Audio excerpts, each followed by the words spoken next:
Let's look at a few different types of redox reactions. Most of these you're going to be familiar with already. The only one you might not be familiar with, and again, the AP test is not a vocabulary test, but sometimes in terms of something being oxidized, something being reduced, sometimes the same thing is being oxidized and being reduced. And when that happens, that is called a disproportionation reaction. Again, don't need to remember that, but that is what it's called. Notice that here that the chlorine has a charge or an oxidation number of +1. Okay, but over here on the right hand side, chlorine has an oxidation number of +5, and it also has an oxidation number of -1. So the chlorine is going from a +1 to a +5. It's also going from a +1 to a -1. So in that case, the chlorine is being both oxidized and reduced. And again, that's a disproportionation reaction. Okay, the +1 to -1, the oxidation number is reducing, so that's the reduction process. And then +1 to +5, that chlorine is being oxidized. So, and again, that's just something that you will see sometimes, is that, wait a minute, there's not two things, there's only one thing. Well, if there's only one thing on the reactant side, then that one thing is the thing that has to be both oxidized and reduced if it's a redox reaction. Okay, now some of the other reactions that you're familiar with, we've called a synthesis reaction, where you take two things, combine them together, and make a new thing. And again, the reason these are redox reactions is because these are in their elemental form, so they have oxidation numbers of 0.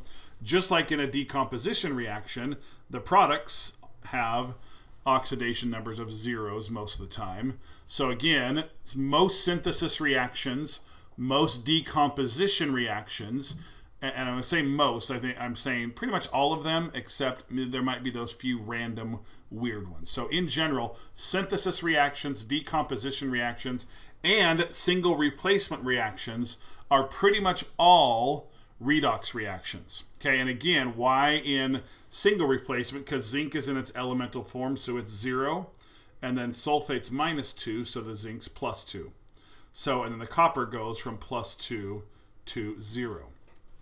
So you can see in a reaction like this that the zinc is losing 2 electrons and the copper is gaining 2 electrons. That's really all that's happening in these reactions. A lot of redox reactions is it's just the movement of electrons. That's all that's happening in this single replacement reaction, is the zinc's losing a couple of electrons, copper's gaining a couple of electrons, and that's it. Okay, here we can see this as well. Sodium is 0, hydrogen is +1, oxygen's -2. And then over here on the product side, sodium's +1, and now the hydrogen's by itself, so it's now 0. So again, the sodium is losing an electron, the hydrogen is gaining an electron. Okay, again, and these are all just single replacement reactions, okay? Think of water as HOH, and the sodium is just replacing and kicking out the hydrogen to make H2. Okay, same thing here. You put zinc 0 with an acid, again, +1, -1, and now you've got zinc that's +2 and the hydrogen that's +1. Okay, and so overall, again, what's happening, the zinc loses 2 electrons, the hydrogen, sorry, not +1 over here, it's in its elemental form, 0. The hydrogen is gaining electrons. Okay.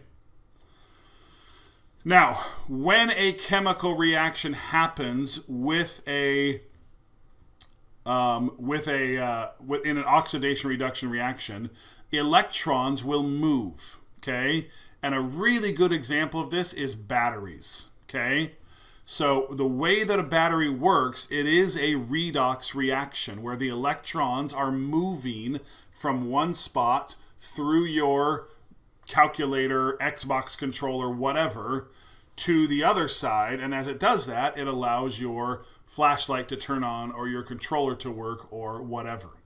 And depending on how many electrons are flowing, there is what's called a cell potential that's involved in that. Okay?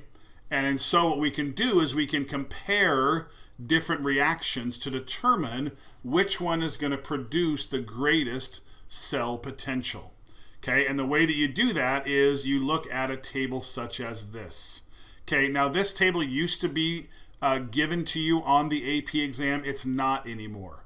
Okay, and the reason is because there's just lots of information here. Okay, but so what will they do if you need some of this information is they'll just put it in the problem. They'll just give you some of the ones that you might need in the problem that you're working on. Okay, but this used to be on the AP test. Now, what does this tell you?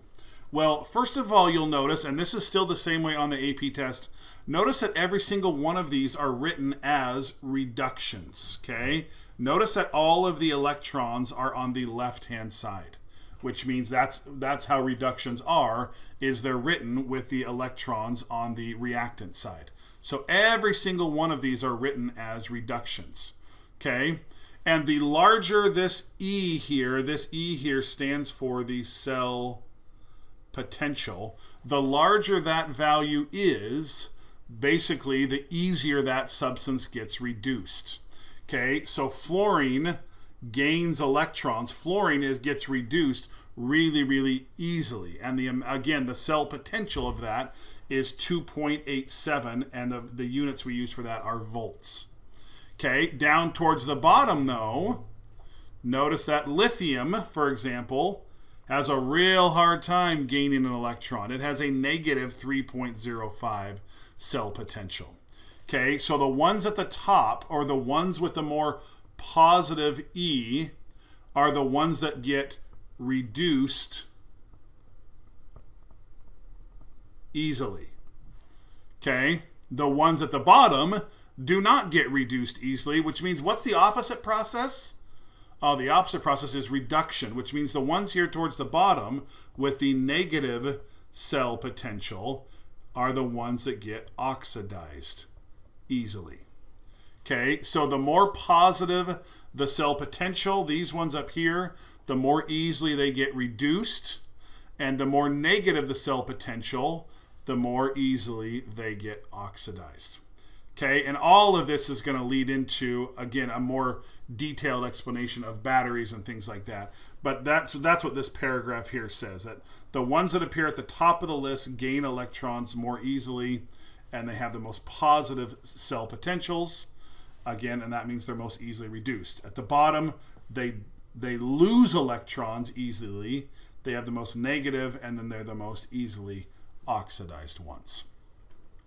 Okay, and again, all of this is going to lead into our discussion in the next video, where we're going to talk about electrochemical cells, which is like the big part of this whole unit.